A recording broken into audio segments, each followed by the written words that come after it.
하나님 아버지 감사합니다. 이 시간 우리를 축복해 주셔서 우리 모두 은혜 받을 수 있도록 역사하시고 또 부족한 자를 세워주셨사오니 오직 입술을 사용하시며 생각과 마음을 다 지배해 주셔서 세상의 것이 아니라 오직 하나님의 것들과 하늘에 속한 것들만을 말할 수 있도록 역사해 주시옵소서. 욕심과 세상과 또 모든 인정, 애정, 감정이 이 시간 파괴되게 하시며 정말 아버지 하나님이여 이 모든 것을 벗어나 오직 거룩함에 이르기에 부족함이 없는 자들 되게 하시고 그 말씀을 인한 그 생명과 복과 빛이 우리 영혼 속에 비춰지는 자들이 될 수 있도록 역사하여 주시옵소서.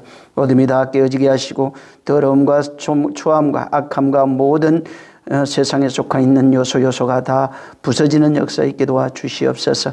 저들이 정말 눈이 열려서 이 성경과 하나님께서 아들로 말미암아 만들어 가시는 그 세계를 볼 수 있도록 우리를 축복하시고 은혜 베풀어 주시옵소서. 함께하고 또 멀리서 듣는 모든 심령들 일일이 기억하시며 주의 평강이 있게 도와주시옵소서. 예수 이름으로 기도했습니다. 아멘. 자, 우리 계시록 1장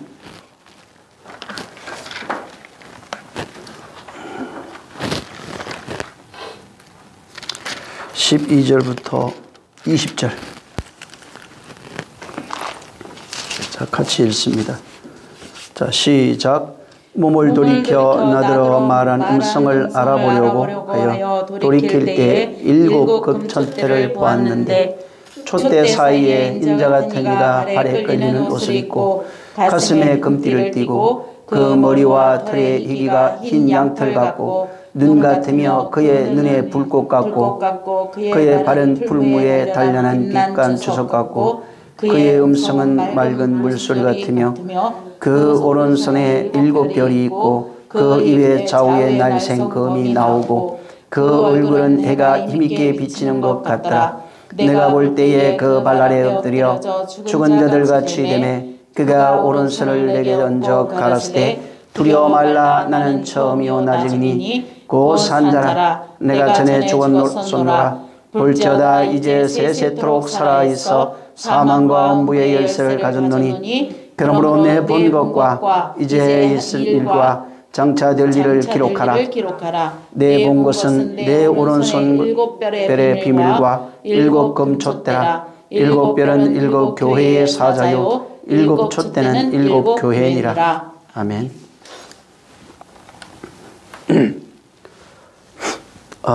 지금 요한이 이제 본 그 내용, 여기 지금 12절부터 읽었던 여러분의 20절까지 있는 내용인데 이 내용은 결과적으로 20절에 있는 그 내용을 지금 말하려고 하는 겁니다. 자, 그런데 여기에 나오는 그 예수님의 모습이 있어요. 응? 그래서 여기에 주는 이 모습 속에 인자 같으니 촛대 사이에 다니는 이 하면서 나와요.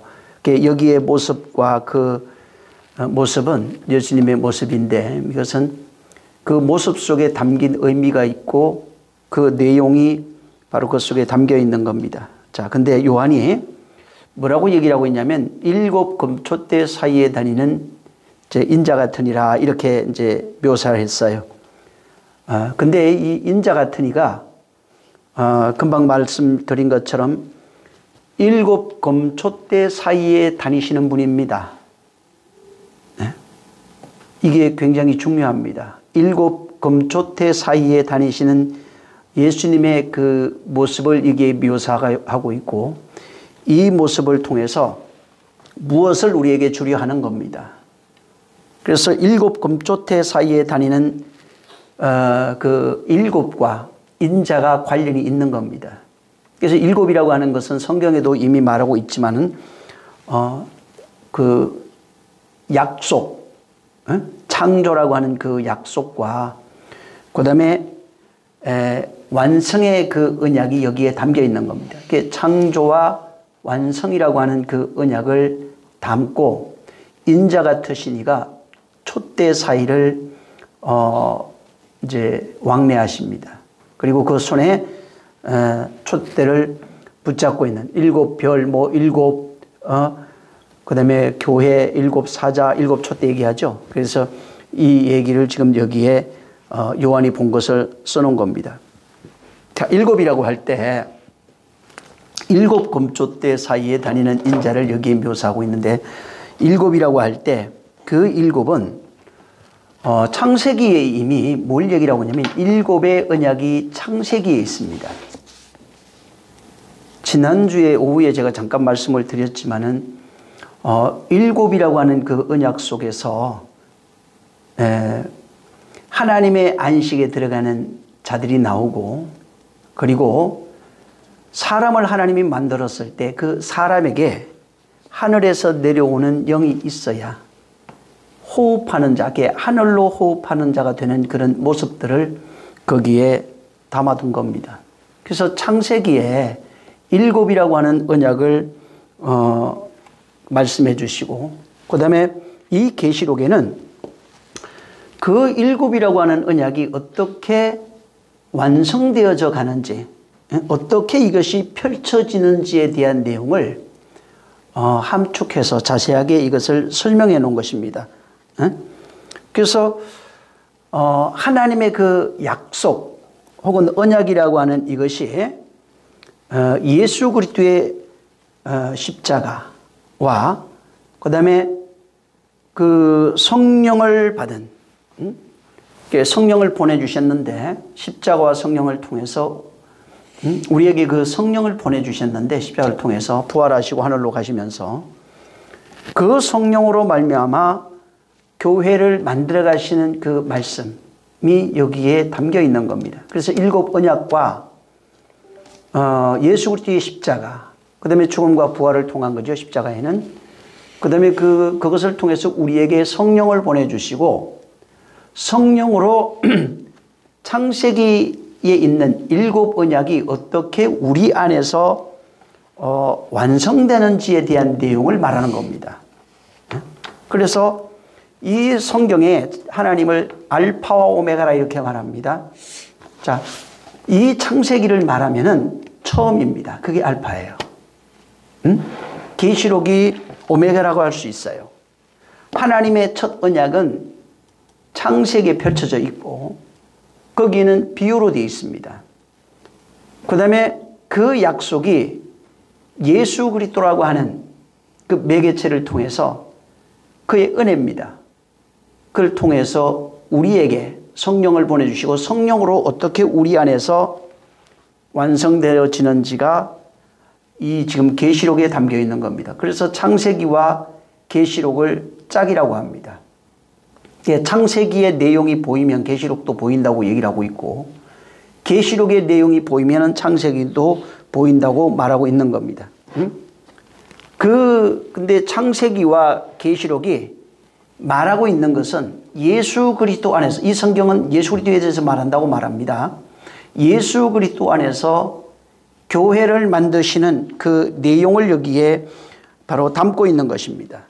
그래서 성경에 잘 보면은 어떤 얘기가 계속 반복되냐면은 일곱이라고 하는 숫자의 언약, 일곱이라고 하는 것이 계속 반복되어 나옵니다. 그리고 3이 나와요. 3. 항상 3으로 완성되어지는 모습이 나옵니다. 욥기 1장 2절 3절에 보면 욥의 이제 가정 얘기가 나오는데 거기에 욥의 아들이 7이 나오고 딸이 3이 나옵니다. 이게 모형이에요. 그렇게. 그러니까 하나님의 7 언약이 바로 예수 그리스도 안에서 성령으로 완성된 하나님의 약속과 예수 그리스도와 성령, 이를 통해서 우리 안에 어떻게 그것이 완성되어지는지에 대한 내용을 성경 전체에다 바로 이렇게 깔아놓은 겁니다. 깔아놓고 이것을 우리에게 말씀해 주시는 거예요. 그래서 특별히 이 계시록의 7에 관한 얘기가 굉장히 많습니다.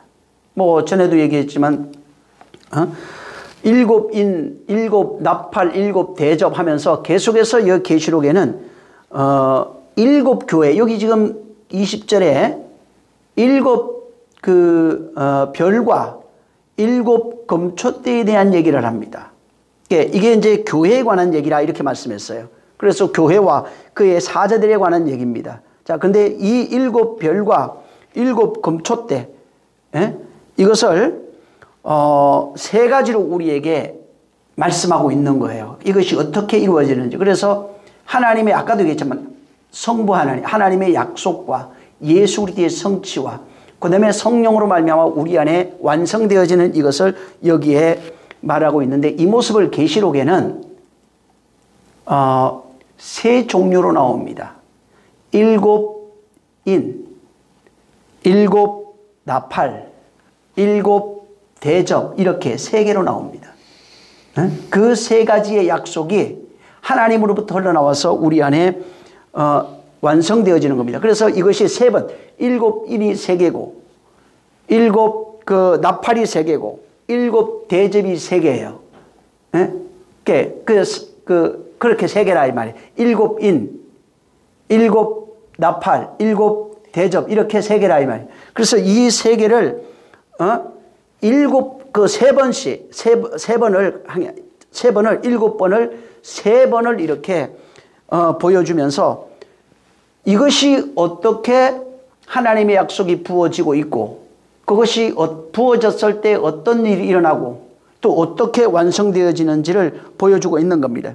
근데 여기에 이 약속, 하나님의 7이라고 하는 약속이 불려지고 또 떼어지고 떼어지고 불려지고 쏟아질 때 하나님의 심판이 나타납니다. 그래서 여기 하나님의 심판은 어떤 것과 관련이 되어 있냐면은 반드시 인이 있어야 돼요.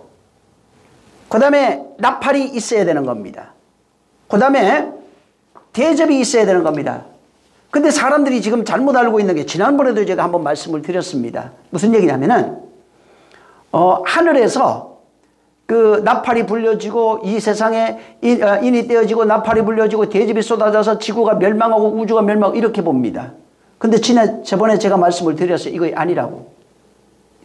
이것은 뭐냐면 아까도 얘기한 것처럼 7 언약과 관련이 되어 있다 이 말입니다. 이게 말씀하고 관련이 되어 있는 겁니다. 그래서 반드시 이 심판, 이 계시록에 나오는 심판 혹은 마지막 심판이라고도 합니다. 이게 이것이 이제 대접에 가면 정확하게 이제 심판에 관한 내용들이 나오는데, 이 하나님의 그 대접이 이제 쏟아질 때 땅에 부어져요. 부어질 때 땅에서 일어나는 어떤 현상들이 나옵니다. 그 땅이 거기에는 뭐라고 나오냐면 바벨론으로 나옵니다. 그 바벨론이 뭐냐면 땅을 상징합니다. 땅으로 살아가고 있는 인생들입니다. 좀 더 정확하게 얘기하면 혼이에요.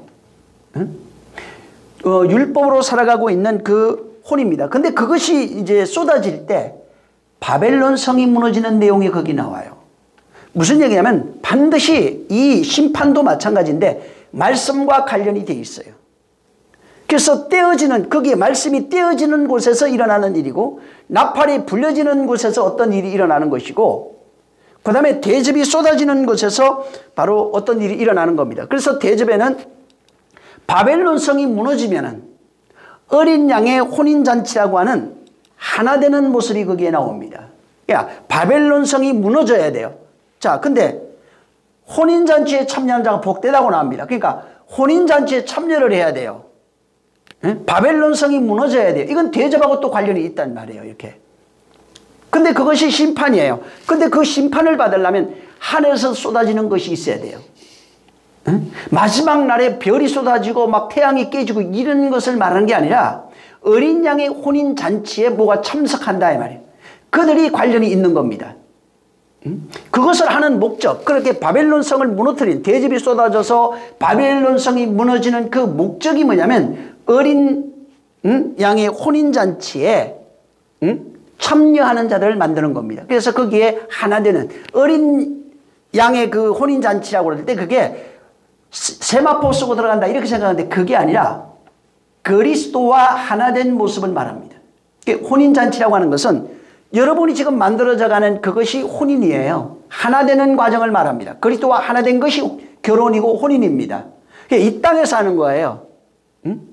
그래서 그렇게 하나 된 자가 계시록 20장 이후로 가면은 뭐라고 나오냐면은 그들을 가리켜서 새 하늘과 새 땅이 되었다 이렇게 말합니다. 그러니까 새 하늘과 새 땅이 된 사람이 누구냐면 혼인한 사람들입니다. 다른 말로 얘기하면 하나 된 사람. 하나 된 사람이 뭐냐면 그리스도인이 되었다 이 말입니다. 네, 그리스도인이 된 사람을 혼인했다, 하나 되었다, 완성되었다. 혹은 계시록에는 새 하늘과 새 땅 이렇게 말하는 겁니다. 자, 근데 그건 또 다음에 얘기를 할 수 있으니까 여기 지금 계시록 1장에 7별과 7금조대 사이에 다니시는 그 인자가 있어요. 근데 이 7언약이 굉장히 중요한 겁니다. 그래서 7언약이 펼쳐져서 7인으로 7나팔로 7대접으로 나타나는데 이 7이라고 하는 그 언약은 여기 나오는 이 계시록에 나오는 7언약이 어떻게 하나하나가 완성되어져 가는지를 펼쳐놨다고 말씀을 드렸어요. 근데 여기에 있는 7하고 창세기에 나오는 7하고 전부 다 일치를 이루고 있고 대조를 이루고 있어요. 창세기 1장에 나오는 내용과 창조의 7일이라고 하는 내용이에요. 우리 창조 7일은 1장에 잘 알고 있으니까 2장 그 4절까지 나오는 그 내용입니다. 그게 창조기사입니다. 이 창조기사, 자, 세상을 창조한, 만물을 창조라고 합니다. 거기에 결론은 안식까지 들어가는 내용이에요. 그게 창조한다는 거예요. 거기는 어떤 모형을 만들어 놓고 그것을 비유로 진짜 안식이 들어가는 자까지 하나 된 모습을 거기에 나타낸 겁니다. 안식에 들어가는 자가 누구냐면 거기에 이제 아담이 나오고 이렇게 나오는데 결국은 사람이에요. 하나 된 사람이에요. 이 사람까지 거기 나와요. 그래서 7일 창조가 어떻게 이루어지고 있는지 그 7일 창조의 모습을 거기에 담아놓고 세상 만물 창조를 얘기하려고 그러는 게 아닙니다. 그것을 빗대서 7일 창조라고 하는 그것이 우리 안에서 어떻게 이루어지는지에 대한 내용을 말하고 있는 거예요. 그러니까 거기는 실제는 만물 창조가 없다는 얘기가 아닙니다. 만물 창조 있는 거 맞습니다. 그런데 거기서 만물 창조를 말해주고 싶은 게 아니에요. 지금 하나님과 하나 되는 자를 말해주고 싶은 겁니다. 하나님과 하나 되는 자를 그런 어떤 상태에서 하나님의 창조의 계획이 있었다. 그게 흑암이었다. 땅이었다. 이렇게 얘기를 하면서 그것을 하나님과 하나 될 수 있는 자로 만들어가는 과정을 그 창세기에다가 담아놓은 것입니다. 그래서 거기에 하나님의 7의 언약이 거기에 담겨 있다고 합니다. 7의 언약이 거기에 담겨 있고 그것을 펼쳐놓으시고 그 7의 언약이 어떻게 펼쳐지는지를 거기에다가 말해놓는 겁니다.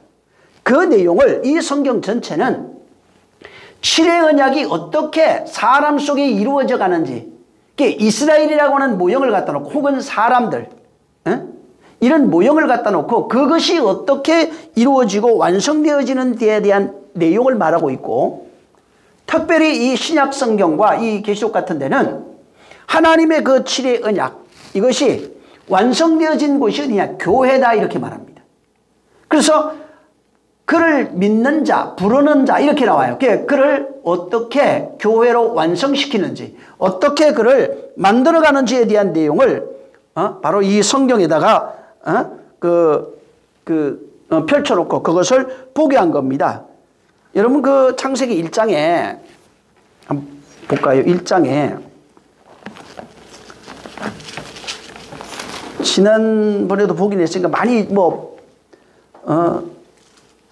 봐도 상관없습니다. 3절부터 2절에 대해서 계속 얘기할 것이고 앞으로 3절도 얘기할 겁니다. 자, 2절의 상태가 사실은 하나님과 우리의 그 모습들이에요. 그 상태 어떤 것을 말하고 있는 겁니다.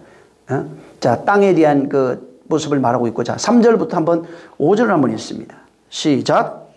하나님이 가라사대 빛이 있으라 하심에 빛이 있었고 그 빛이 하나님의 보시기에 좋았더라. 하나님이 빛과 어두움을 나누사 빛을 낮이라 칭하시고 어두움을 밤이라 칭하시니라. 저녁이 되며 아침이 되니 이는 첫째 날이니라. 하나님이 그 2절에 있는 그 땅의 상태입니다. 혼돈과 공허와 흑암의 깊음이 있는 그 상태. 하나님의 신이 들어오지 못하고 밖에 있는 상태를 말합니다. 자, 여기에 하나님이 첫째 날이에요. 이게 지금 그 3절에서 5절인 게 첫째 날인데 이 첫째 날에 창조합니다. 창조를 하는데 이 여기에 창조된 것이 빛이에요. 근데 우리가 보는 빛이 아닙니다. 이거는 우리가 볼 수 있는 빛은 넷째 날에 창조가 됩니다.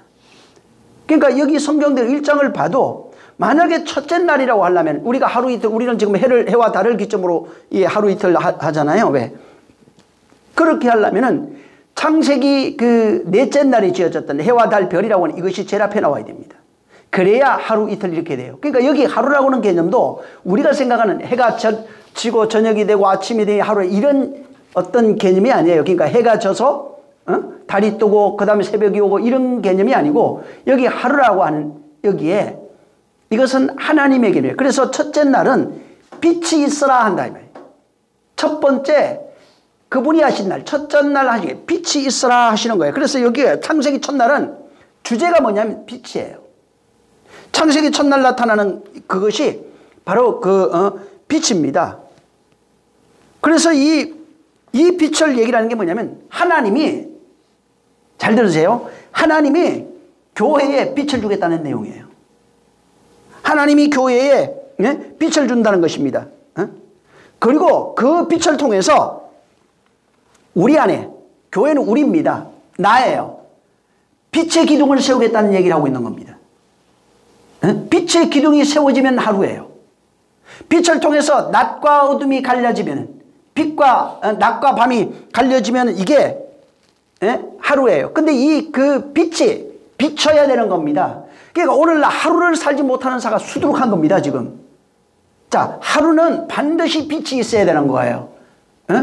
그리고 그 속에 빛에 의해서 낮과 밤이 갈려져야 되는 겁니다. 이것은 당연히 얘기할 것도 없어요. 빛은 내가 곧 빛이라. 요한복음 1장에 1절부터 5절에 있는 말씀처럼 예수님이 빛이에요. 말씀이면서 생명이면서 그분은 빛입니다. 그래서 그분의 사역을 말하고 있는 거예요. 예수님의 사역을 여기에서 예표하고 있는 겁니다. 예수님이 빛으로 오셔서 그 빛이 비춰졌을 때 하루예요. 그러니까 우리가 육신으로 살아가는 하루를 말하는 게 아니에요, 이게. 그러니까 말씀이 비춰져서 말씀에 의해서 낮과 밤이 보여야 됩니다. 이것이 안 보이면 하루가 되는 게 아니에요. 그래서 예수 그리스도로 말미암아 그분이 내 안에 들어와서 그분이 선포된 예수 그리스도의 은혜의 복음이 선포돼서 내 안에서 낮과 밤이 분별이 되기 시작하면 하루입니다. 자, 그것을 선포하는 내용입니다. 그래서 거기에 나중에 이제 요한복음 1장부터 한번 여러분이 1절부터 5절을 한번 꼭 읽어보시기 바랍니다. 거기에 자세하게 나와 있어요. 예수님이 빛이고 그분이 원래는 말씀이다. 그 말씀이 생명이다. 그 생명은 빛이다 사람들에게. 이렇게 얘기를 합니다. 그러니까 거기도 분명히 뭐라고 나오냐면 이 빛이 사람들에게 생명이 돼요. 그 생명이 말씀이라고 말합니다. 그러니까 비치는 빛, 태양빛을 말하는 게 아니라 사람들에게 빛이에요. 그러니까 사람들에게 빛이 비쳐야 사람들에게 빛이 되는 거예요. 다시 말하면 그 속에 빛이 비쳐야 된다는 거예요. 이걸 창세기에는 계시로 해놓은 겁니다. 언약으로, 약속으로. 자, 근데 이 계시록에 보면은 계시록 1장에서 3장의 내용에 1장부터 3장에 예수 그리스도에 관한 내용, 그 빛에 관한 내용을 말하고 있어요. 빛에 관한 내용을 거기에 기술하고 있는 겁니다. 이건 나중에 이제 계속 찾으면서 볼 거예요. 오늘은 계략을 얘기를 할 겁니다. 자, 그리고 그래서 여기에 어두운 세상에 머물고 있는 게 어두운 세상이니까 이 세상, 물론 어둡죠. 여기도 어두운 거 같은데 바로 교회입니다. 그래서 이 교회, 어두운 촛대, 아직 불 켜있지 못한 촛대들이에요. 이 불이 켜져야 그분이 잡는 촛대가 되는 겁니다. 그러니까 세상은 어둡다고 그러잖아요. 모든 사람이 어두워요. 여기에 빛에 비치지면은 인자는 빛이 그 사이로, 촛대 사이로 다닐 수 있어요. 그 빛이 그 촛대 사이에 비쳐 있어야 돼요. 그래야 그분이 그것을 잡을 수 있는 겁니다. 그래서 그 촛대 사이에 거기는 반드시 불이 켜 있어야 돼요. 그러니까 불이 꺼져 있는 촛대는 그분이 다니는 곳이 아니에요. 인자가 다니는 곳은 이게 그러니까 창세기 1장하고 똑같은 거예요. 지금 3절에서 5절에 있는 내용하고 계시록 1장에서 3장에 있는 내용 같은 거예요. 그래서 인자 같은 이가 교회, 7교회에 다니시면서 그 가운데 계시는 이가 인자 같은 이인데 그분이 누구냐? 예수 그리스도라는 겁니다. 자, 예수 그리스도이면서 그분이 잘 읽어보면 뭐냐? 교회의 교회의 빛이 되시는 분이에요. 예수 그리스도가 7 언약이시고 그로 완성되어지는 교회를 말합니다. 그러니까 교회는 그분이 빛이에요. 계시록에는 예수 그리스도가 빛이 되시는 분이에요. 그래서 그분이 빛이 되어서 그 교회를 밝히시는 것입니다. 그래서 교회가 밝히고 가지고 있는 그 빛이라고 하는 것은 요한복음에 1장부터 5절에 있는 예수님이 빛인데 그 빛이 촛대에 불이 붙어 있어요. 교회에 불이 붙어 있는 거예요. 그래서 바로 불이 붙어 있는 이 교회가 진정한 이 세상에 있는 빛이 되고 교회가 되는 겁니다. 인자의 관하라에 있는 거예요. 그러니까 빛이 안 되면은 인자와 상관이 없습니다. 진정한 교회는 빛이 비치는 거예요. 빛이 거기에 비춰져 있고 예수 그리스도의 빛이 바로 교회 안에 있는 겁니다. 그리고 그 교회가 빛이 비치고 있기 때문에 세상에 빛이 되는 거예요. 그러니까 자기 안에 빛이 안 비치면 예수가 없어요. 다닐 수 있는 게 아니라고요. 그리고 그가 빛이 되어서 나를 비추고 있을 때 내가 그 세상에 또한 어두운 세상에 빛이 될 수 있는 겁니다. 이게 계시록 1장부터 3장에 있는 내용이에요. 자, 그 다음에 창세기 1장 6절에서 8절을 한번 보세요. 6절에서 8절 시작. 하나님이 가라사대 물 가운데 궁창이 있어 물과 물로 나뉘게 하라 하시고 하나님이 궁창을 만드사 궁창 아래의 물과 궁창 위의 물로 나뉘게 하시매 그대로 되니라. 하나님이 궁창을 하늘이라 칭하시니라. 저녁이 되고 아침이 되니 이는 둘째 날이니라. 자, 여기 둘째 날, 첫째 날 제목이 주제가 뭐냐면 빛이 대한 얘기예요. 빛이 비춰야 하루가 되는 거예요. 자, 이 둘째 날에는 궁창에 관한 얘기입니다. 이것이 이제 주제예요. 그러면서 이 궁창에서 윗물, 아랫물 이제 갈라지면서 하늘이라는 것이 나타나요. 근데 이 하늘은 물을 담고 있어요. 윗물, 아랫물 하듯이. 물을 담고 있어요. 그러니까 이게 뭐냐면은 이 궁창이 갈라지고 궁창이 생기고 윗물과 아랫물 담기는데 교회라고 하는 것이 뭐냐면은 바로 하늘의 물을 담는 존재가 교회라는 얘기예요. 물을 담는 데 하늘이 누구냐? 여기는 이제 교회라고 안 나오니까 하늘로 얘기를 하겠습니다. 자, 하늘이 뭐냐? 물을 담고 있는 존재다 이 말이에요. 땅이 뭐냐? 땅도 마찬가지예요. 물을 담고 있어요. 근데 특징이 하나 나와요. 원래는 하나였어요, 물이. 근데 물이 하나였는데 물이 갈라지면서 위에 물, 아래 물로 나눠집니다. 근데 이 물이 본래 하나라 이 말이에요. 율법과 복음이 하나예요. 율법과 진리가. 율법이 곧 진리라는 얘기입니다.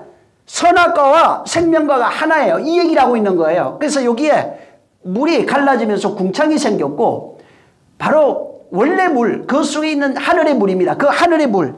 우리가 땅으로 알고 있는 이 물이 하늘의 물이 원래는 하나였다고요. 근데 우리가 알고 있는 지금 이 세계는 땅의 물이잖아요. 땅의 물을 담고 살아 율법이에요.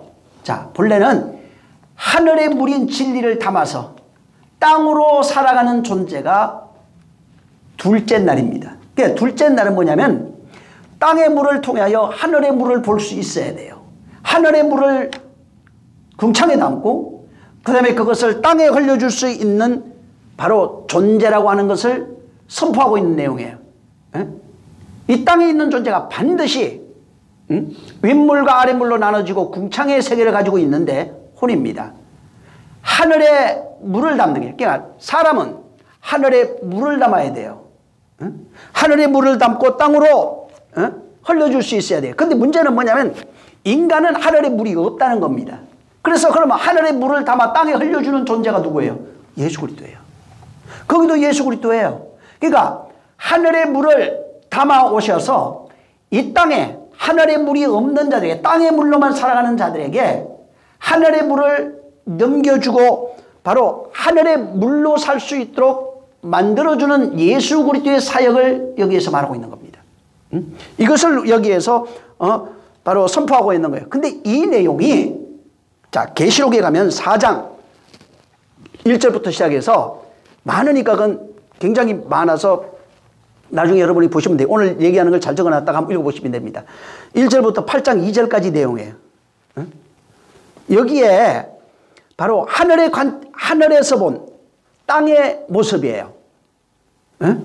하늘의 관점에서 본 땅의 역사가 거기 나와요. 그러니까 땅은 어떻게 살아가고 있는지가 거기 있어요. 근데 이 관점이 땅의 관점이 아니에요. 하늘의 관점에서 본 땅의 세계입니다. 그래서 땅이라고 하는 것은 하늘에 물이 없으면 절대로 못 살아갑니다. 메마른 존재입니다. 하늘의 물을 가져오신 이가 없으면 우리는 하늘의 물로 살아갈 수가 없는 겁니다. 자, 그리고 이제 이 창세기 1장 9절부터 또 한번 읽어보세요. 13절까지. 자, 시작. 하나님이 가라사대 천하의 물이 한 곳으로 모이고 묻이 드러나라 하심에 그대로 되니라. 하나님이 물을 묻을 땅이라 칭하시고 모인 물을 받아라 칭하시니라. 하나님의 보시기에 좋았더라. 하나님이 가라사대 땅은 풀과 씨 맺는 채소와 각기 종류대로 씨 가진 열매 맺는 과목을 내라 하심에 그대로 되어 땅이 풀과 각기 종류대로 씨 맺는 채소와 각기 종류대로 씨 가진 열매 맺는 나무를 내니 하나님의 보시기에 좋았더라. 저녁이 되며 아침이 되니 이는 셋째 날이니라. 예. 자, 여기 지금 아까 궁창에 대한 얘기를 했는데 이 궁창 속에 윗물과 아랫물로 나중에 이제 이게 보여질 겁니다. 이게 윗물과 아랫물이 만나는 곳이 궁창이에요. 에? 그래서 땅에 있는 존재는 땅으로만 살아갑니다. 에? 하늘의 끝과 하늘의 끝이 근데 땅으로 직접 전달될 수가 없어요. 궁창의 역사가 있는 거예요. 그래서 궁창의 역사, 인간은 보이지 않는 빛의 세계를 볼 수가 없는 겁니다. 에? 하루에 첫째 날이 비쳤던 빛의 세계를. 그래서 4일째부터 나오는 그런 내용들이 인간이 직접 볼 수 있는 내용이에요. 궁창에 걸려있는 내용이에요. 그게 궁창을 통해서 보이지 않는 세계를 보라고 하는 내용입니다. 그래서 여기 이 이튿날에는 궁창, 윗물과 아랫물로 나눠지고 궁창이라고 하는 궁창이 생겨서 궁창이 생기고 나니까 윗물과 아랫물로 나뉘고 난 뒤에 궁창이 생긴 거예요. 그래 그것을 보고 하나님이 이틀이라고 말한 겁니다. 그래서 그 속에 이건 여기도 마찬가지예요. 이미 인간은 근데 이 궁창이 있는데 하늘의 것을 담지할 수가 없어요. 예수 그리스도만 아니면 안 되는 겁니다. 그래서 궁창은 가지고 있어요. 근데 문제가 뭐냐면 이 궁창이 땅의 궁창입니다. 하늘의 궁창이 돼야 되는데 땅의 궁창이에요. 하늘의 궁창은 인류는 전부 다 하늘의 궁창, 땅의 궁창입니다. 근데 예수님이 오셔서 예수님은 하늘의 궁창으로 오신 분이에요. 쉽게 말하면. 그것이 땅에 펼쳐짐으로써 땅과 하늘이 땅으로 살아가고 있는 존재가 이제는 하늘 궁창이 되어 살아가는 존재가 되는 겁니다. 그래서 그 궁창이 뭐냐면 마음이에요. 그 궁창이 혼이에요. 그래서 그게 이튿날이에요. 그렇게 되면. 자, 이제 3일에, 여기에 9절부터 이제 우리 13절, 셋째 날에 관한 얘기입니다. 여기 셋째 날은 땅, 바다, 그 다음에 식물에 관한 얘기예요. 이 주제예요. 땅과 바다와 식물. 이 내용을 여기에 펼쳐주고, 그래서 여기에, 거기에서, 물이 모인 곳이 있어요. 이건 자세하게 나중에 설명하겠습니다. 그냥 간단하게. 물이 모인 곳이 있고, 거기에 묻이 드러나야 돼요. 그래서 물이 모여야 되고, 땅이 나와야 돼요. 그래서 바다, 물이 모인 곳이 하나 있고, 물이 모인 곳과 그 다음에 거기에서 묻이 나와야 되는 겁니다. 물이 모인 것을 10절에 보면 바다라고 그래요. 그래서 바다와 그 다음에 이제 거기에서 땅이 나와요. 묻이 나옵니다. 그 다음에 여기 땅은 풀과 나중에 이제 여기도 풀이 있는데 풀도 씨 맺는 풀이 따로 있어요. 여기는 지금 안 나오는데 그 번역이 안 돼 있는데 씨 없는 풀이 있고 씨 있는 풀이 있어요. 응? 땅은 풀과 씨 맺는 채소와 각기 종류대로 씨 가진 열매 맺는 과목을 내라 이렇게 되지.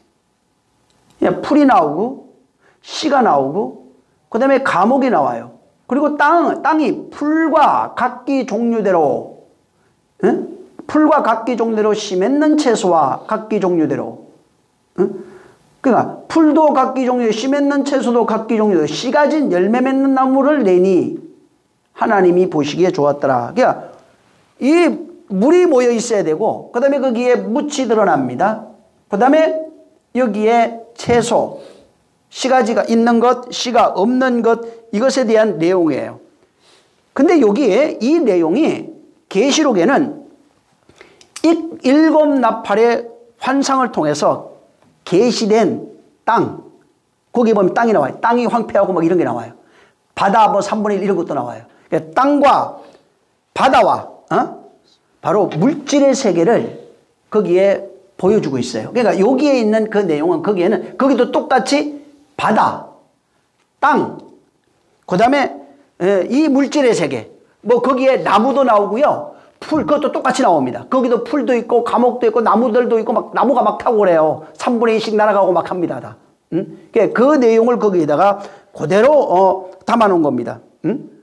그래서 이게 그 내용이 8장 계시록 8장 3절부터 11장 18절에 있는 내용에 바다, 땅, 그 다음에 식물, 이게 이 세계에 있는 뭐 여러 가지 식물들 있잖아요. 나무부터 해가 이런 식물에 관한 얘기가 거기에 나와 있어요. 어떻게 되는지가 나와요. 이것이 뭐가 되면은 여기에도 이것이 내라에서 이게 셋째 날이에요. 거기도 마찬가지예요. 그것이 되면은 셋째 날이에요. 그것이 거기에서 뭐가 있는 것들이 원래 있던 것들이 다 파괴되고 막 해요. 예, 그건 또 봅니다. 자, 창세기 이제 1장 15절 한번 15절부터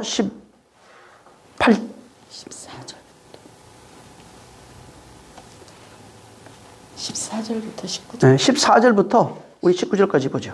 자, 시작. 하나님이 가라사대 하늘의 궁창에 광명이 있어 주야를 나뉘게 하라. 또 광명으로 하여 징조와 사시와 일자와 연한이 이루라. 또 그 광명이 하늘의 궁창에 있어 땅에 비치라 하시고 그대로 되니라. 하나님이 두 큰 광명을 만드사 큰 광명으로 낮을 주관하게 하시고 작은 광명으로 밤을 주관하게 하시며 또 별들을 만드시고 하나님이 그것들을 하늘의 궁창에 두어 땅에 비치게 하시며 주야를 주관하게 하시며 빛과 어둠을 나뉘게 하시니라. 하나님의 보시기에 좋았더라. 저녁이 되며 아침이 되니 이는 넷째 날이니라.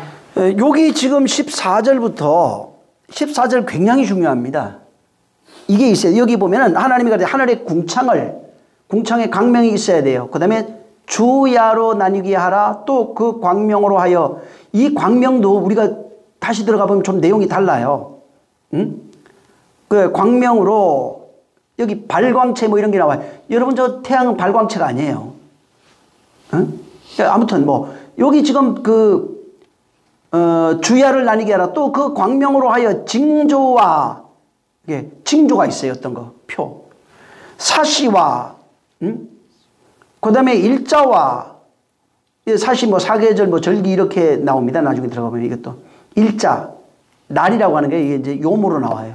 연한 이렇게 나옵니다. 이것을 이루어야 돼요.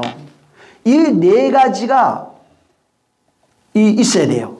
이게 이제 넷째 날인데 네 가지가 여기에 이 안에서 일어나는 사건이에요. 이것이 안 일어나면은 넷째 날 될 수가 없어요. 이게 그리고 이제 그래서 또 이제 그거 얘기를 하면서 또 광명에 관한 얘기가 나옵니다. 그러면서 이제 여기를 그 넷째 날에 그냥 한마디로 큰 광명, 작은 광명, 별에 관한 얘기예요. 이 내용을 이게 여기에 걸려 있어야 돼요. 이게 세상에 보이는 것을 통해서 아까도 얘기했지만 우리 안에 일어나는 교회 안에 일어나는 사건이에요. 여기에 큰 광명, 작은 광명, 별이까지 가야 돼요. 그 모습을 여기에 담고 있어요. 근데 이 모습이 계시록에 11장 9절부터 19절부터 16장 1절까지 똑같이 큰 광명, 작은 광명, 별에 관한 얘기예요. 계시록 11장 19절부터 16장 1절까지입니다. 그 뭐 1장부터 몇 장 뭐 이거 전에 한번 저도 어떤 분이 얘기하는 걸 듣는데 그 내용이 아니에요.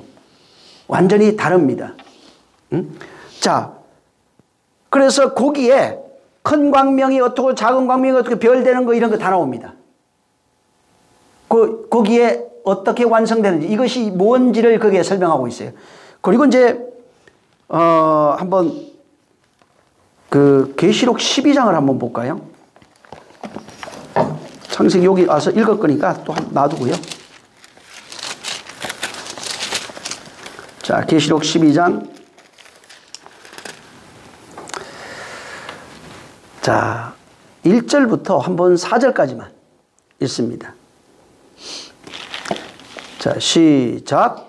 하늘에 큰 이적이 보이니 해를 입은 한 여자가 있는데 그 발 아래는 달이 있고 그 머리에는 12별의 면류관을 썼더라. 이 여자가 아이를 베어 해산하게 되매 아파서 애써 부르짖더라. 하늘에 또 다른 이적이 보이니 보라, 한 큰 붉은 용이 있어 머리가 7요 뿔이 어리라. 그 여러 머리에 7 면류관이 있는데 그 꼬리가 하늘별 3분의 1을 끌어다가 땅에 던지더라. 용이 해산하려는 여자 앞에서 그가 해산하면 그 아이를 삼키고자 하더니. 계시록 11장 19절부터 16장 아까 1절까지 해, 달, 별에 관한 얘기라고 그랬잖아요. 여기 지금 12장 여러분이 읽었던 1절 4절에 보면 해, 달, 별이 다 나와요. 해, 달, 별을 어떻게 만드는지도 여기 12장에 또 있어요. 이건 나중에 또 여러분이 한번 보시기 바랍니다. 그래서 이게 넷째 날이에요. 넷째 날 이루어져. 창세기 넷째 날이 여기에 이렇게 해, 달, 별. 그러니까 여기서는 첫째 날, 계시록의 첫째 날, 둘째 날 이렇게 나오는 게 아니에요. 그래서 창세기 첫째 날이 있었던 이야기가 여기에 빛에 관한 이야기가 거기에 나오고, 둘째 날 궁창에 관한 얘기가 거기 나오고, 셋째 날 땅, 바다, 식물, 나무 이런 것들, 이런 거에 관한 얘기가 계시록에 똑같이 나오고, 그런 식으로 되어 있어요. 그 다음에 넷째 날, 해, 달, 별 나오는데 이게 이제 넷째 날 이렇게 되어 있지만 여기도 마찬가지로 해, 달, 별로 해가지고 이제 이렇게 나옵니다. 자, 1장, 창세기 보면 1장 20절부터 해서 한번 22절까지. 자, 시작. 하나님이 가라사대 물들은 생물로 번성케 하라. 땅 위 하늘의 궁창에는 새가 나르라 하시고 하나님이 큰 물고기와 물에서 번성하여 움직이는 모든 생물을 그 종류대로 날개 있는 모든 새를 그 종류대로 총자하시니 하나님의 보시기에 좋았더라. 하나님이 그들에게 복을 주어 가라사대 생육하고 번성하여 땅에 여러 바다물에 충만하라. 새들도 땅에 번성하라 하시니라. 네, 여기 보면은 20절부터 있는데 물들은 생물로 번성해야 돼요. 물들은 생물로 번성해야 돼요. 땅 위에 하늘이 나와요. 그 다음에 물에 생물이 번성하고 하늘에 새들이 날라요. 하늘, 이 새는 두 가지로 나오는데 이제 그 긍정적인 면이 있고 부정적인 것이 있어요. 거의 이제 긍정적인 게 굉장히 많습니다. 하늘에 새들이 나는 것은 하나님의 것을, 하늘의 것을 물어다 나르는 의미가 많아요. 단 땅에 시체와 관련되어 있을 때, 죽음과 관련되어 있을 때는 죽음 있는 곳에 새들이 난다 할 때는 그건 시체와 관련되어 있는 거예요. 근데 그게 아니고 거기 보면은 하늘의 것을 물어 나르는 존재. 그래서 노아 홍수 때도 보면은 방주 밖으로 나갔던 그 비둘기가 그 이제 올리브 나무 잎을 물고 오죠. 그와 같이 어떤 하나님의 것을 물어오는 존재. 그래서 이 하늘에 새들이 날아다녀요. 새들이 많아요. 새들이 날아다니는 그 새가 된 존재. 물에 생물이 되어 번성하고 있는 존재. 전부 다 사실은 그 사람들입니다. 이게 존재를 얘기를 하고. 그 21장에도 보면은 큰 물고기, 여기는 큰 이제 메가스 뭐 이렇게 돼 있고, 이제 여기 들어가 보면 이것도 위디안 뭐 이런 걸로 나와요. 물고기 이제 이렇게 돼 있고, 그래서 번성하고, 그래서 물에 큰 물고기가 물과 큰 물고기와 번성하여 움직이는 모든 생물들, 그 다음에 하늘에는 날개 있는 것들, 이런 것들을 여기에다가 얘기해 놓은 겁니다. 얘기해 놓고 이제 이것들이 번성할 때 하나님 보시기에 좋았더라. 그러니까 거기에 물의 어떤 내용, 물로 살아가는 어떤 내용들이 있어요. 새들은 하늘에서 살아가는 어떤 내용들이 있어요. 그렇게 지어졌을 때, 그러니까 여기 창조 계속 나와요. 이것을 창조하시고 이런 것들이 있어요. 그걸 보시기 좋아하는 거예요. 그렇게 돼야 하나님이 그것을 보시기에 이제 좋아하는 겁니다. 그래서 여기 다섯째 날에 지금 보면은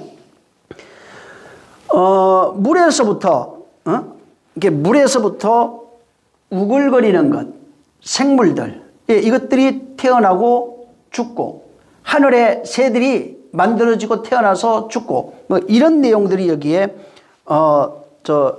관련이 돼 있어요. 이것이 여기에 나타납니다. 근데 이 내용은 계시록 15장 2절부터 해서 18장 24절까지의 내용, 그 일곱 대접에 관한 그 내용이 여기 나와요. 일곱 대접으로 이 내용이 나와요. 여기 지금 여러분이 읽었던 이 다섯째 날은 일곱 대접에 관한 내용이 여기 다 들어가 있어요. 이 내용이 거기에 좀 넓게 되어 있는데 거기 되어 있어요. 그래서 그 내용들이 여기에 다 펼쳐져 있는 겁니다. 그래서 거기 쏟아보면은 뭐 생물들이 막 죽고 다 나옵니다. 거기도. 자, 이제 그걸 나중에 보시고. 그 다음에 1장 24절부터 28절까지 한번. 28절까지 한번 보죠. 그냥. 자, 시작. 하나님이 땅은 물을 생물을 그 종류대로 내되 욕축과 기는 것과 땅의 짐승을 종류대로 내라 하시고 그대로 되니라. 하나님이 땅의 짐승을 그 종류대로 욕축을 그 종류대로 땅에 기는 모든 것을 그 종류대로 만드시니 하나님의 보시기에 좋았더라. 하나님이 가라사대 우리의 형상을 따라 우리의 모양대로 우리가 사람을 만들고 그로 바다의 고기와 공중의 새와 육축과 온 땅과 땅에 기는 모든 것을 다스리게 하자 하시고 하나님이 자기 형상 곧 하나님의 형상대로 사람을 창조하시되 남자와 여자를 창조하시고 하나님이 그들에게 복을 주시며 그들에게 이르시되 생육하고 번성하여 땅에 충만하라 땅을 정복하라 바다의 고기와 공중의 새와 땅에 움직이는 모든 생물을 다스리라 하시니라. 네, 여기 이제 자 여기 25절부터 땅의 짐승이 나와요. 짐승도 종류대로, 육축 종류대로 뭐 이제 모든 것을 그렇게 만들어 갑니다. 근데 여기에 지금 읽었던 25절부터 28절까지 읽었던 29절까지 봐도 됩니다. 28절입니다. 근데 이제 주제가 뭐냐면 사람이에요. 그냥 여기.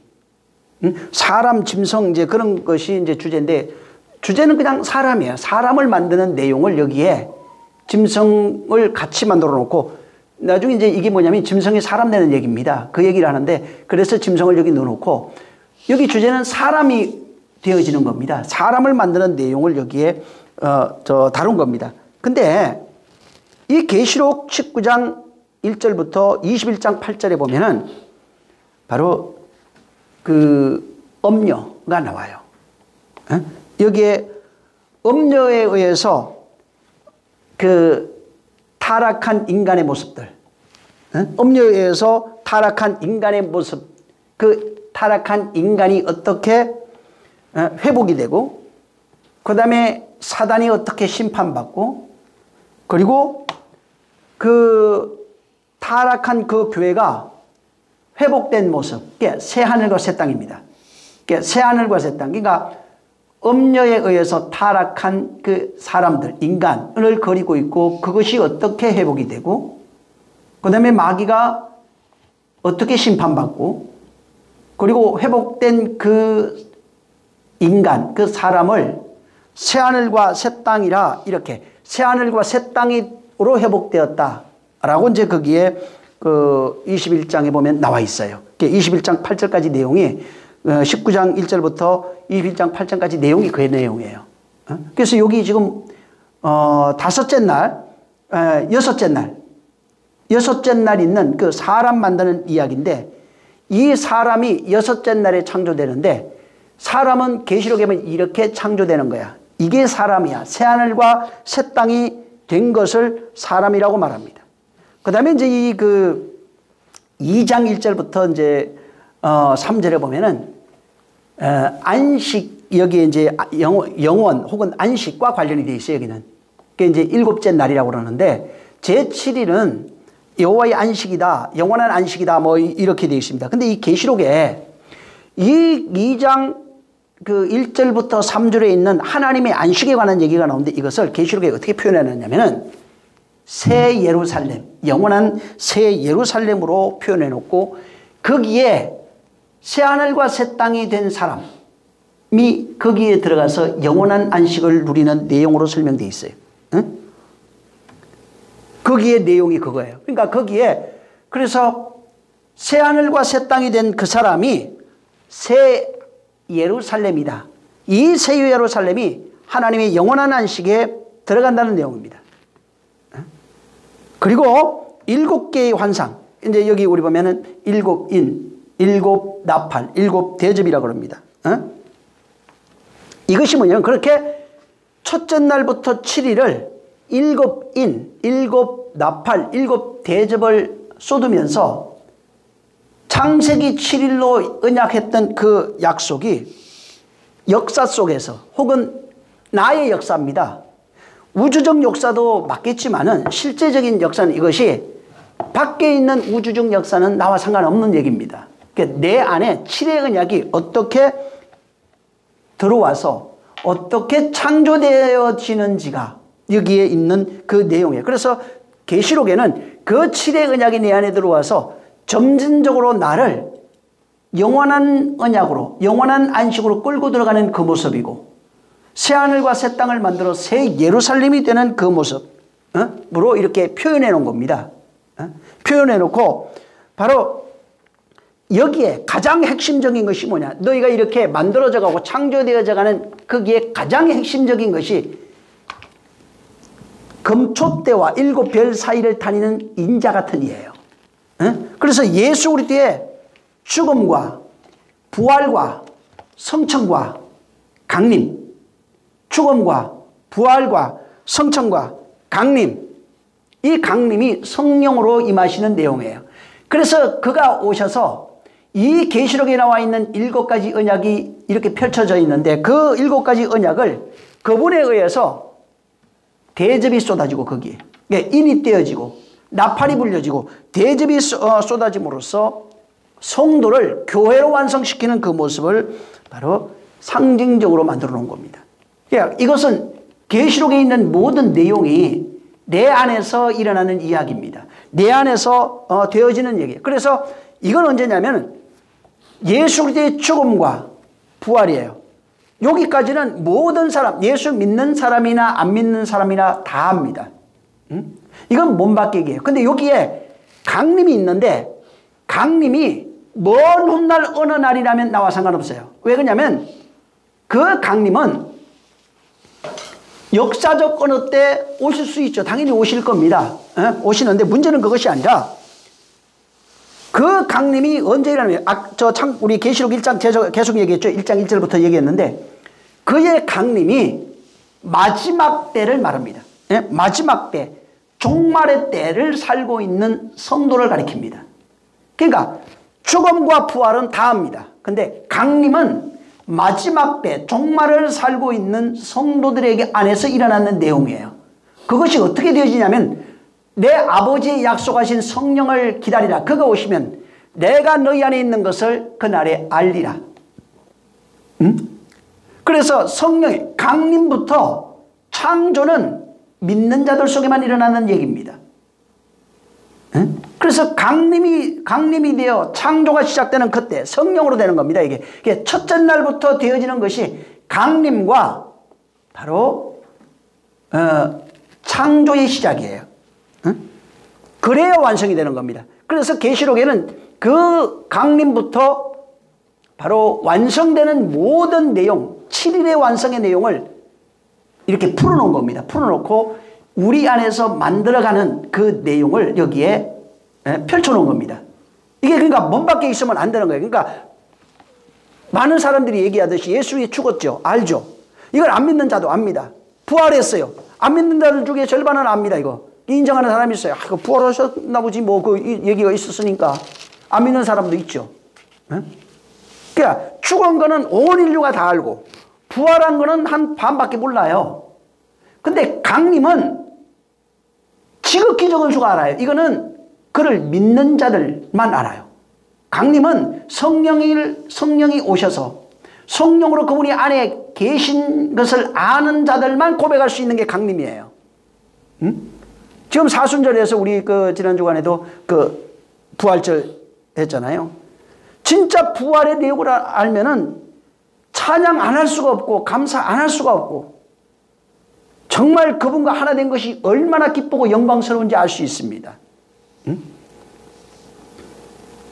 그러니까 입술만 하는 그런 것들이 아니에요. 진짜는 정말 엄청난 감사가 일어나요.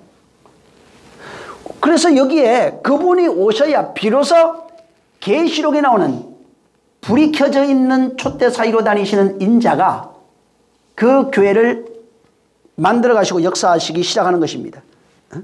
그래서 계시록에 이 일곱이라고 하는 그 창세기에 있는 7가지 그 7의 언약이 7수 그것이 바로 이 계시록에 와서 펼쳐져서 7이 어떻게 완성되어지는지를 묘사하고 있어서 창세기와 계시록을 짝이라고 그러는 겁니다.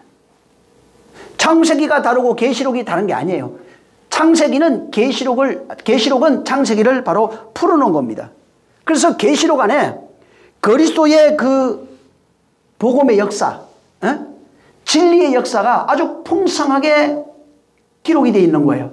그 진리를 통해서 우리가 어떻게 만들어지는지를 거기에 바로 말하고 있는 겁니다. 그래서 그가 성령으로 말미암아 우리에게 강림하셔서 우리 안에 하나님의 약속, 이 창세기에 있던 그 약속을 우리 안에 가지고 들어온 거예요. 가지고 들어오시고 그것을 펼치시고 만드시고 완성하시는 것이 그분이에요. 인간이 아니에요. 이거는 하나님이 이 일을 하시는 것입니다. 언제 하시느냐? 그분이 임하시는, 성령이 임하시는 그때부터 시작이 되는 거예요. 언제까지?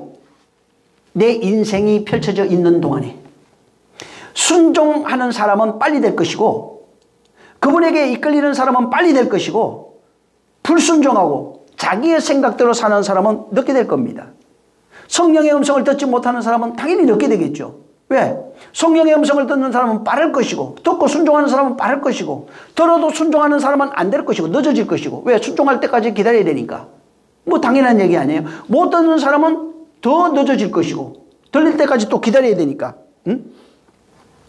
그래서 이 계시록이 뭐냐면은 하나님의 언약, 이게 7의 언약이에요. 이 창세기에 있는 그 7로 하나님이 만드시고 기뻐하시는 그 내용, 그 언약을 받은 자들, 이 계시록에 하나님의 7의 언약을 받은 사람들이 그 속에 일어나는 그 영적 전쟁을 바로 묘사하는 것이 계시록이에요. 근데 거기에 그것이 어디에서 일어나냐면 내 역사입니다. 내가 태어나서 죽을 때까지 내 역사 속에서 일어나는 예수 그리스도의 역사, 하나님의 언약이 떨어져서 만들어지는 그 역사가 계시록이고 계시록의 내용이고 그것이 일어나는 곳은 성도의 마음속이에요. 성도의 역사 속, 인생이라고 하는 것 속에서 그 말씀이 그렇게 만들어가는 것입니다. 자, 우리 저 계시록을 한번 다시 보세요. 1장 12절입니다. 12절 13절 읽습니다. 자, 시작.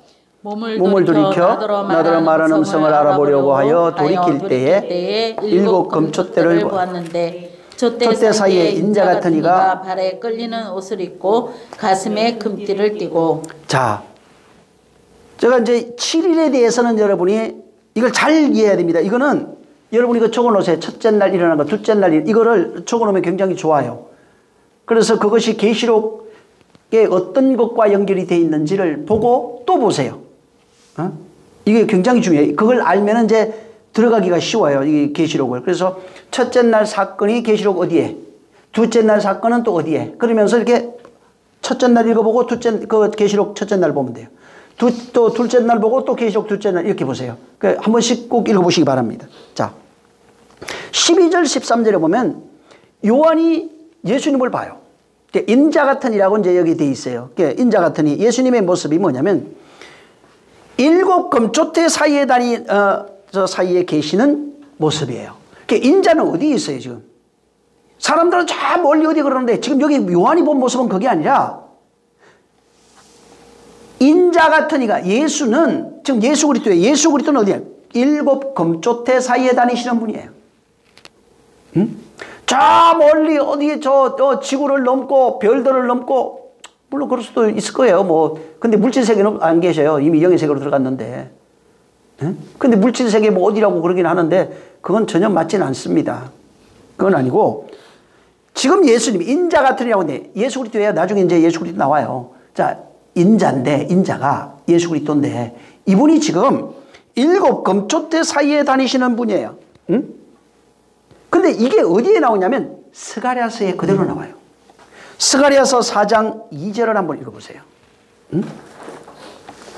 스가랴서 말라기 앞에 스가랴서 4장 2절.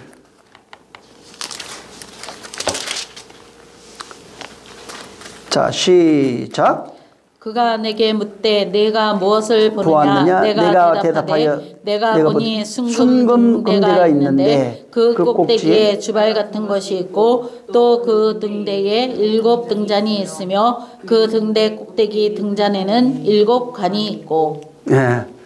여기 지금 보면은 요한이 본 모습 7 금초대 뭐 7 별 나와요. 근데 이 스가랴서도 이걸 봤어요. 7 금초대가 여기 나와요. 그 순금 등잔대, 그 다음에 거기 기름도 있고, 기름 위에 7 등잔도 있고, 그 다음에 그 기름 그릇 위에 등잔 위에 7 관이 있고, 계속 얘기해요. 그러니까 스가랴서도 이 비슷한 것을 본 겁니다. 근데 이 1장 12절에 계시록, 거기 보면은 이 촛대, 이제 이렇게 우리가 이제 번역이 되는데, 리크니아라고 하는 단어예요, 이게. 촛대라고 하는 단어가 바로 그 리크니아인데, 이게 뭐냐면, 등경, 등잔, 등대, 뭐 촛대 이런 의미로 이제 그 쓰여지는 내용이에요. 응? 그래서 이것은 어디서 하면은 리크노스라고 하는 단어에서 와요. 이게 뭐냐면 등불이에요. 응? 이제 등 혹은 불 뭐 이렇게 등불 이렇게도 얘기를 합니다. 그래서 이건 등경, 등잔, 등대, 촛대 뭐 이렇게도 번역이 돼요. 그래서 이 촛대 이거는 그 등경 뭐 등잔 뭐 이렇게도 이제 번역이 된 건데, 자, 여기 지금 그 용도가 뭐냐면 이 지금 그 스가랴도 봤고, 예, 요한계시록 1장 12절에 13절에 있는 이 촛대의 용도가 뭐냐면 이 단어도 마찬가지예요. 불을 비치고 있어야 돼요. 이 등잔은 반드시 불이 켜져 있어야 돼요. 응? 아까 불이라고 하는 단어도 있다고 그랬죠. 그래서 이게 등경 자체, 이것은 등불을 켜는 용도입니다. 용도가 불을 켜는 용도예요. 응? 그 등잔, 뭐 등대, 촛대 이런 것들이 전부 다 그런 의미입니다. 그러니까 불이 켜는 용도, 불이 켜져 있어야 되는 거예요. 이 히브리어로 이제 메노라라고 그럽니다. 이게 이제 그 메노라라고 하는데 이 메노라도 마찬가지예요. 등대, 촛대 뭐 같은 의미예요. 근데 이게 거기는 반드시 성소에, 여러분이 성전에 들어갈 때 전에도 얘기했어요. 성전에 성소가 있는데 성소에 그 왼쪽에 그 등대가 있습니다. 7 메노라라고 하는 7 이제 이렇게 만들었어요. 이게 예? 저 받침 그 무슨 꽃이야 그 갑자기 생각이 안 나네. 그 꽃받침 만들어 가지고 그 불을 켜놨어요 거기다가. 근데 여기에 불이 안 켜 있으면 성소는 어두워요. 불이 켜져야 비로소 거기에서 움직여요. 불이 꺼져 있으면 움직일 수가 있는 데가 아니에요. 그래서 여기에 반드시 금촛대 사이에 불이 켜져 있어야 됩니다. 불이 켜져 있어야 바로 성소의 시작이 되는 거예요. 성소의 역사가 시작되는 겁니다. 그래서 이것은 그 다른 의미가 아니라 구약적 그 시각으로 얘기를 하면 성소 안에 있는 메노라를 상징하는 거예요. 하나님을 섬기는 곳이 뭐냐? 하나님이 그 임재하는 곳입니다. 거기 일반이 못 들어갑니다. 반드시 여기에 불이 켜 있어요. 이 등대예요. 이렇게 메노라 혹은 등대, 촛대, 등잔 뭐 이렇게 얘기를 합니다. 그래서 여기에 그 출애굽기 25장 31절부터 35절에 이 메노라를 어떻게 만들어야 되는지가 나와 있어요. 이건 스가랴서 본 거하고 똑같아요. 그건 환상으로 봤는데 그 전에 이미 모세를 통해서 만든 내용이에요. 거기에 순금으로 금잔대를 만들어라. 쳐서 만들어라. 밑판과 줄기와 잔과 꽃받침과 꽃을 한 덩이로 연결해서 만들되 그 가지 6을 등잔대 곁에 나오게 하고 다른 3가지는 이쪽에 다른 3가지는 저쪽에 그 다음에 이쪽 가지에 살구꽃 형상의 잔셋 꽃받침과 꽃이 있게 하고 저쪽에도 살구꽃 형상의 잔셋 꽃받침과 꽃이 있게 하고 등잔대에서 나온 가지 6을 갖게 하라. 이렇게. 그러니까 무슨 등잔대가 이렇게 하나 있고 양쪽에 3개씩 나와 있는 거예요. 그리고 이 모양은 살구꽃 모양으로 만들어라. 이렇게 되어 있습니다. 3개씩 해서. 그리고 이제 등잔대 줄기에 살구꽃 형상인 잔넷과 꽃받침, 꽃이 있게 하고 등잔대에 나온 6가지 6을 위해서도 똑같이 이제 꽃받침 있게 하고 2가지 아래에 한 꽃받침이 있어 줄기와 연결하여 그 2가지 아래 한 꽃받침이 있어 줄기와 연결하여 또 2가지 아래 한 꽃받침이 있어 이제 꽃받침을 계속 이렇게 만들어 갖고 연결해서 이제 만들어라 이렇게 돼 있어요. 자, 이게 이제 메노라인데 성소에 있는 그건데 이게 뭐냐면 7등잔, 이게 계시록에 지금 나오는 7등잔이에요. 이 지금 1장 12절 13절에 있는 그 내용이 그게 뭐냐면 20절의 내용이에요.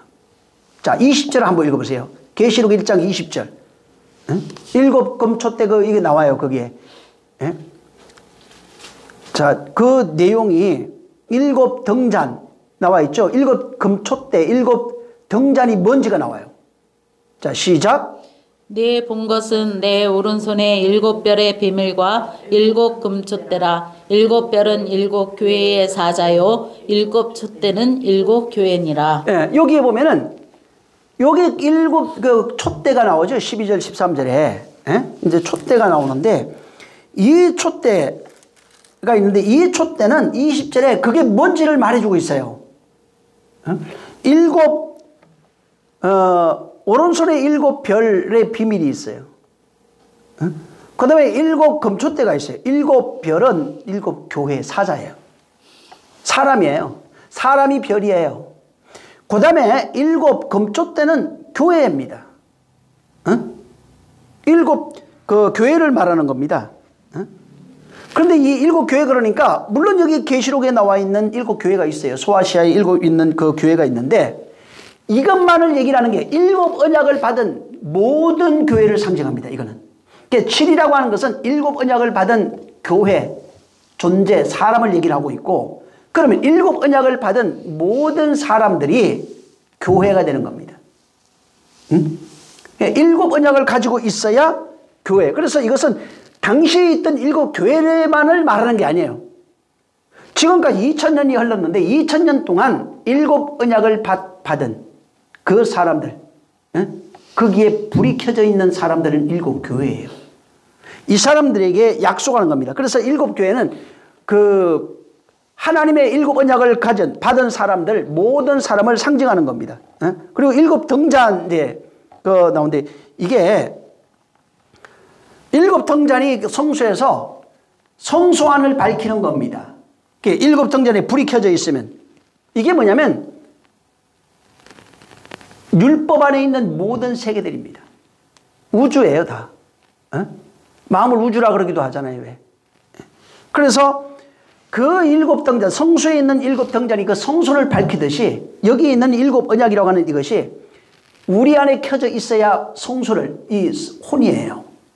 이것이 밝혀지는 겁니다. 그래야 그분이 그 사이를 다닐 수 있어요.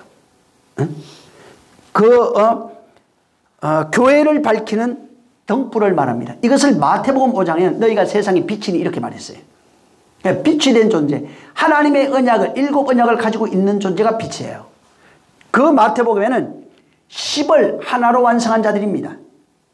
팔복이 나오는데 그 내용을 가진 자. 그 팔복이 뭐예요? 하나님의 마음. 하나님의 언약을 하나님의 마음으로 담지한 자가 빛이 되고 소금이 된 자입니다. 소금 들어가 보면 전부 다 그래서 하나님의 영원히 변치 않는 하나님의 언약을 소금으로 다 표현해 놨습니다. 소금된 자가 빛이에요. 그래서 그 빛은 세상을 비치는 거예요. 언약을 담고 있어야, 내가 소금이라고 할 때는 언약을 가지고 있는 자, 영원히 변치 않는 언약을 가지고 있는 자라는 뜻이고, 그것이 내 안에 비춰져서 다른 사람까지 비칠 때 빛이에요. 그런 의미로 이제 되어 있는 겁니다. 한번 마태복음 한 군데 한번 읽고 5장 14절 한번 보세요. 16절까지 읽을까요? 그냥. 자, 시작. 너희는 세상의 빛이라 산 위에 있는 동네가 숨기우지 못할 것이요 사람이 등불을 켜서 말 아래 두지 아니하고 등경 위에 두나니 이러므로 집안 모든 사람에게 비치느니라. 이같이 너희 빛을 사람 앞에 비치게 하여 너희로 너희 착한 행실을 보고 하늘에 계신 너희 아버지께 영광을 돌리게 하라. 네, 여기 보면은 빛이 너예요. 왜 빛이에요? 빛이 비치고 있어야 빛이에요.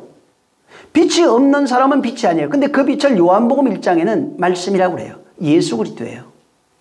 응? 그러니까 진리를 담지하고 있어야 돼요. 빛이 비치고 있어야 돼요. 그래야 그것을 영원히 변치 않는 소금 언약이라고도 표현해 놓은 거예요. 그 앞에. 응? 그래서 그 언약이 내 안에 있고 그렇게 있을 때 그 빛이 내 안에 비치고 그 다음에 다른 이에게도 비칠 수 있는 겁니다. 그래서 네가 빛이다 이렇게 되어 있어요. 빛으로 가요. 네가 빛이에요. 왜 네가 빛이에요? 팔복을 담지한 사람. 팔복의 내용을 진리로 담은 사람. 네가 빛이에요. 응? 그래서 저 사람들이 등불 얘기 나오죠. 이거는 이제 말 아래 두에 등경 위에 둔다. 그 다음에 16절에도 보면 너희가 빛이다. 네가 빛이다. 응? 예수님이 빛이라고 말 안 해요. 여기는 네가 빛이라는 겁니다. 전부 다. 세상 예수님 빛인 건 알죠. 근데 여기는 말하는 게 그게 아니에요. 팔복을 알면 네가 빛이에요. 그 얘기를 하고 있는 겁니다. 자, 다음 시간에 이어서 저 말씀을 좀 드리겠습니다. 이게 그래서 여기도 여기 있는 내용, 이게 착한 행실도 나오는데 한번 그건 다음 시간에 한번 좀 얘기를 하고 넘어가겠습니다. 오늘 저 기도할 때 이 계시록에 있는 그 내용, 인자가 바로 7별, 7촛대 사이에 다니시는 분이에요. 정말 내 안에 불이 켜져서 이 내용을 알아야 됩니다. 7 언약을 담지하고 있어야 됩니다. 그 내용을 가지고 있어야 내가 비로소 그분의 손에 붙잡힌 바가 될 수 있는 겁니다. 언약으로 나를 잡는 거예요. 그게. 이 같은 역사가 내 안에 창조되는 역사, 시대의 언약이 내 안에 창조되는 역사가 있게 해달라고 같이 한번 기도하겠습니다. 하나님 아버지 감사합니다. 정말 하나님이 함께 해주셔서 7별, 7촛대 사이에 다니시는 그 예수 그리스도, 그분이 7별과 7촛대 사이에 계시는 줄 알고 정말 내 영혼 속에 그 불이 켜져 말씀의 빛이 비침으로써 예수 그리스도께서 거니시면서 나를 창조하고 있는 그 내용이 완전히 우리 안에 이 말씀을 듣는 모든 자들, 저들을 통하여 저들의 가정과 자손들까지라도 그렇게 창조되는 역사 있게 도와 주시옵소서. 그래서 마지막에 계시록에 말씀한 것처럼 새 예루살렘이 완성이 되어 영원한 안식에 들어가는 자들이 되게 하여 주시옵소서. 성령이 오늘도 함께 하시기를 원하며 예수 이름으로 축복하고 기도했습니다. 하늘에 계신 우리 아버지여, 이름이 거룩히 여김을 받으시오며 나라에 임하옵시며 뜻이 하늘에서 이룬 것 같이 땅에서도 이루어지리이다. 오늘날 우리에게 일용할 양식을 주옵시고 우리가 우리에게 죄 지은 자를 사하여 준 것 같이 우리의 죄를 사하여 주옵시고 우리를 시험에 들게 하지 마옵시고 다만 악에서 구하옵소서. 나라와 권세와 영광이 아버지께 영원히 있사옵나이다. 아멘. 감사합니다. 큰 은혜와 복을 더하여 주시옵소서. 정말 말씀의 세계가 저들 속에 보이며 말씀을 통해서 하나님을 더 알아가는 역사 있게 도와 주시옵소서. 성령이 함께 하시기를 원합니다. 모든 영광 하나님께 돌리겠습니다. 수고 많이 하셨습니다.